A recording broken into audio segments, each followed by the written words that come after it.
Over the past months, I've been seeing more and more people talking about Poppy AI, and chances are you've come across it too, and you're wondering if it's actually worth using. And today, I will answer that question because over the past 9 months, I've been using Poppy AI across 4 of my channels with over 100,000 subscribers each, pushing it to its limits, running real projects, and seeing how it performs in everyday workflows, and what I found completely changed the way I think about using AI. So in this video, I'm going to show you everything you need to know about Poppy AI, including the 4 best use cases that make it irreplaceable. Let's start. Now, if you want to follow along with me, I'll have a link to Poppy AI down in the description below so you can go through this walkthrough with me. When you first log into Poppy, you'll instantly notice that it looks nothing like any other AI chatbot you've tried before. The whole experience is built around boards. So let's hit this button right here to create a new board. And as you can see, this is our workspace. It looks completely different at first, but don't worry. I'll walk you through everything you need to know. On the left side, you'll see all of your tools. This is basically your control panel for how you interact with Poppy AI. What I really like here is that it feels more like a proper workspace than just a chat window. For me,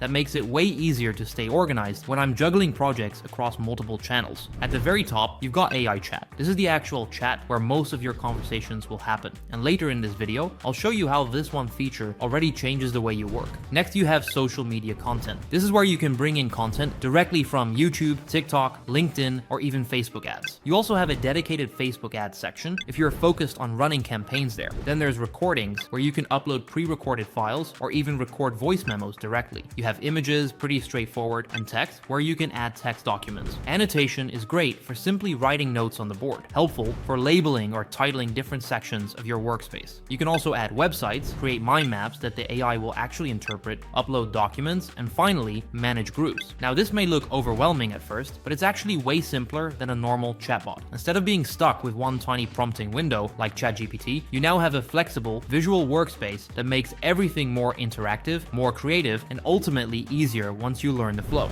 And that's exactly what I'm going to show you now. Let's start with a simple example. If I click on AI chat, you'll see a new chat window pop up. This already feels familiar, similar to how you'd use ChatGPT. On the left side, you can manage your conversations, and on the right side, you've got your chat interface. But here's where things get interesting. This toggle button right here. It lets you instantly switch between the best AI chatbots available today: Claude, ChatGPT, Gemini, even Grok. That means you're not locked into one AI. You have access to all of them in one place. For me, this has been very helpful. With ChatGPT, I was always limited, but here I can switch between models depending on the task, and that flexibility is something I use almost every single day. And that's just the start. The real power of Poppy AI comes from groups. You create a group by clicking right here. Groups are like folders that hold all the different pieces of information related to one topic. The AI then treats everything inside that group as connected. For example, let's say I want to make a video about AI image generators. I could build a group that includes YouTube videos, Instagram posts, and even forum threads about image generation. This is powerful because all of this content is approved by the audience. I love this part because when I'm creating scripts for my channels, I know I'm pulling from content that's already proven to work. If a video already has millions of views, I know that information resonates with people, and Poppy makes sure that's the knowledge being used in your script or project. You can create as many groups as you want, one for content styles you want to mimic, one for research, one for prompts, and more. This means you're not just throwing prompts at an AI, you're training it with the exact material you want it to understand. And that's just scratching the surface, because now I'm going to show you live how I personally use Poppy AI in 4 of the most common and most powerful ways. So the first way I like to use Poppy AI is to write emails for me, and the process is surprisingly simple. We already have the foundation of 2 groups, so now I'm just going to add a third one, and then we can start bringing in assets. For the first group, right at the top here, this is where I drop in proven email examples, emails I know have worked well for other creators. So I just import a Google Doc where I've pre-saved a few of them, paste it in, and now the AI has those references ready to use. Next, for the second group, I'll add 3 of my most recent YouTube videos. That way, I can pick one and have Poppy AI convert its core value into an email. I just paste in the links, and the AI instantly recognizes them as YouTube videos and imports them right here. I'll name this group Videos for Information. Then, for the final group, I'll add a PDF guide I wrote on how I want my email structured. You could do the same with your own notes, or just click the text button and type some quick instructions to give it a sense of your style. Now here's the key step. You need to connect all these groups to your AI chat. You do this by clicking the plus icon and linking them. If you skip this step, the AI won't actually pull from that information. Once everything's connected, it's time for the prompt. I keep mine simple. Take the style and structure from the email example group. Use one video from the Videos for Information group as the main value point. Follow the rules in the How to Write an Email guide, and write me a compelling email using these 3 sources. Then I select the AI model model it will use. For emails, I like to use Claude Sonnet. Then I generate the email, and just like that, it generates a full email. It automatically pulls in a strong subject line, often reusing the YouTube title, because it knows it's already attention grabbing. It includes a natural greeting with "Hey name," then flows right into a hook. The value section isn't filled with fluff. It actually delivers the core lesson from the video, and it even introduces curiosity loops, like the best part, to keep readers engaged. Finally, it closes with a call to action, linking back to the full YouTube breakdown. So in just one click, I've got a professional, persuasive email that matches my style, ties into my content, and drives people back to my channel. And that's just one way to use it, because Poppy AI isn't limited to repurposing your videos into emails. It can also create brand new scripts from scratch, even if you don't have existing content. And I'll show you exactly how that works next. Just like with emails, you'll need 3 groups. The first group is the style of the video. This tells the AI what tone and delivery to mimic. You can either use your own videos, so it writes in your voice, or you can insert videos from another creator you want to emulate. For fun, I'm going to pick Alex Hormozi as the style reference here. The second group is the information for the video. This is where you add videos that contain the knowledge you want the script to cover. And here's a tip: sort YouTube by view count before you pick videos. That way, you're feeding the AI information that the audience has already proven they care about. The third group is script writing guidance. This could be videos you found on how to write better scripts, a Google Doc with your own notes, or just a text file with bullet points about how you want the video structured. So let's go ahead and set this up. I'll add some Alex Hormozi videos into this style group, then I'll grab a few videos about how to write emails for the information group, and finally, I'll paste in some resources on how to write strong YouTube scripts into the last group. Now technically, there's no hard limit to how many videos you can add to each group. You could add 10 or even 20, but keep in mind, the more you give it, the more credits it uses, and sometimes it tries to cram too much in. So 3 to 5 is usually the sweet spot. Once the groups are ready, we move on to the prompt. Again, I keep it really simple. Write a YouTube script in the style of the videos in this style group. Use the content from the information group as the main source. Follow the structure outlined in the script writing group, and give me the full script. For this example, I'll run it through Claude, though you can experiment with different AIs to see which one matches your preference. And here's what it generates: a full script with a title, hook,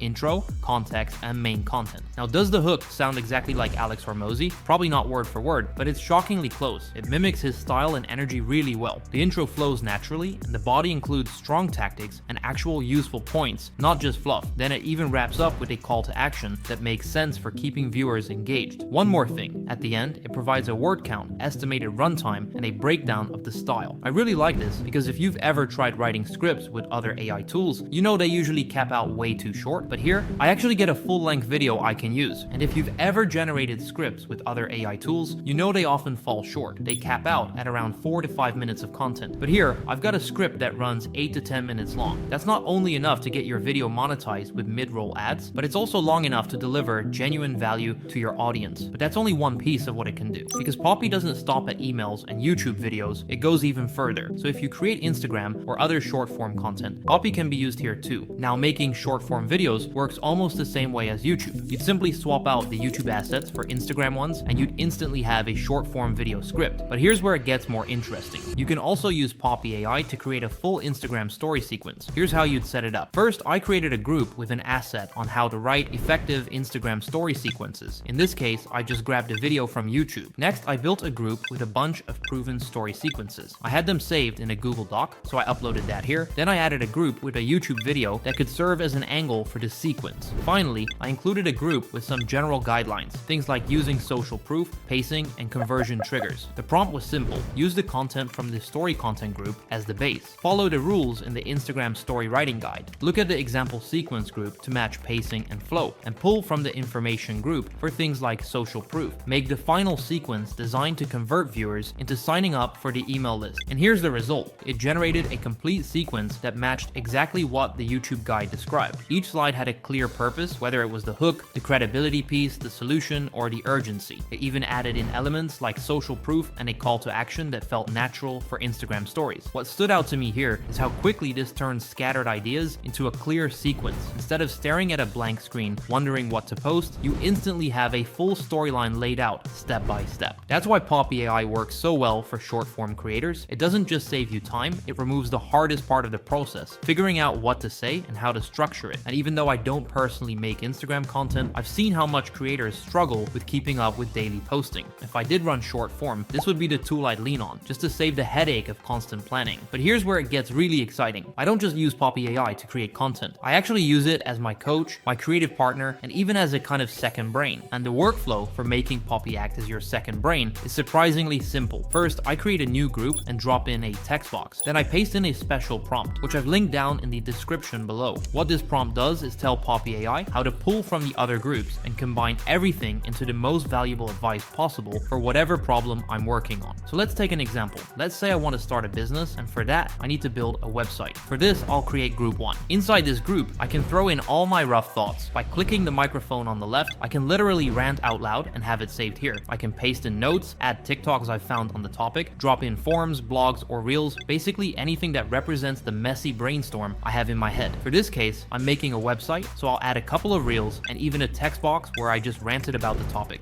Alright, so I really want to start my own business, but I'm kind of stuck on where to even begin. I know I need some sort of website, because let's be real, everything's online now, and people won't take me seriously without one. But then I start thinking, okay, what kind of business should it even be? Do I want to sell a product, or maybe offer a service like consulting or something digital? And then the website part just makes me spiral, because I don't know if I should try to design it myself with a tool like Wix or Squarespace, or if I should hire someone. Plus, I don't even know what's most important for the website. Is it branding? Is it SEO? Is it just having a clean landing page with a sign up? I feel like every time I look up how to start a business, I get lost in all these steps, and it feels overwhelming. I just want something simple that works and helps me actually get started without overthinking it. Next, I'll set up group 2. This is where that text box with the special prompt goes. That's what ties the whole workflow together. Then I create group 3. This is where I put actual valuable advice. For example, if I'm creating a fitness plan, this could be a deep dive video into building workouts. For a website, I'll drop in guides about building websites, tutorials on design, or even content from business authorities I trust. Basically, this group holds the expert material that grounds my messy ideas in something solid. Now, once these groups are ready, the prompt I write is super simple. From group 1, take my rough thoughts, ideas, and inspiration. From group 3, use the solid references to ground those ideas. Act as my business partner / coach / creative partner. And then, using group 2, turn everything into a clear, usable output, whether that's a business plan, a weekly calendar, a fitness plan, or whatever the idea calls for. And as you can see, the result is incredibly powerful. I use this second brain workflow almost daily. For me, it's like having a business partner I can bounce ideas off of, but one that never gets tired of sorting through all the messy notes and turning them into something actionable. So now you've seen everything Poppy AI can do, the emails, the YouTube scripts, the story sequences, and even how I use it as my second brain. And to answer the big question, is Poppy better than ChatGPT? In my opinion, yes, because when I used ChatGPT, I always had to copy and paste or transcribe everything. My YouTube transcripts, my notes, even audio messages. It was slow, messy, and completely unorganized. On top of that, you're locked into just one model, and sometimes that model just isn't the right fit, which means you either buy another subscription or you're stuck. With Poppy AI, everything is visual and structured in groups. I can mix in different AI models depending on the task, organize my content, and build actual workflows instead of random prompts. And for me, that's been a complete game changer across all 4 of my channel. Now, I'll be real with you, Poppy AI isn't cheap. It's $399 a year, which at first looks expensive. I hesitated myself when I first bought it, but when you break it down, it's about $33 a month, and that's actually less than what you'd pay if you were juggling 2 separate AI subscriptions like ChatGPT and Claude. With Poppy, you're getting both in one tool, plus everything else it offers. That's why I chose Poppy, and why I use it every single day. And because I like it so much, I've set up a link for you in the description where you can get an exclusive $25 discount today. So if you want to try it for yourself, whether that's for content, workflows, business projects, or just to save yourself hours every week, hit the link below, grab your discount, and start using Poppy AI today. Thanks for watching, and I'll see you in the next one.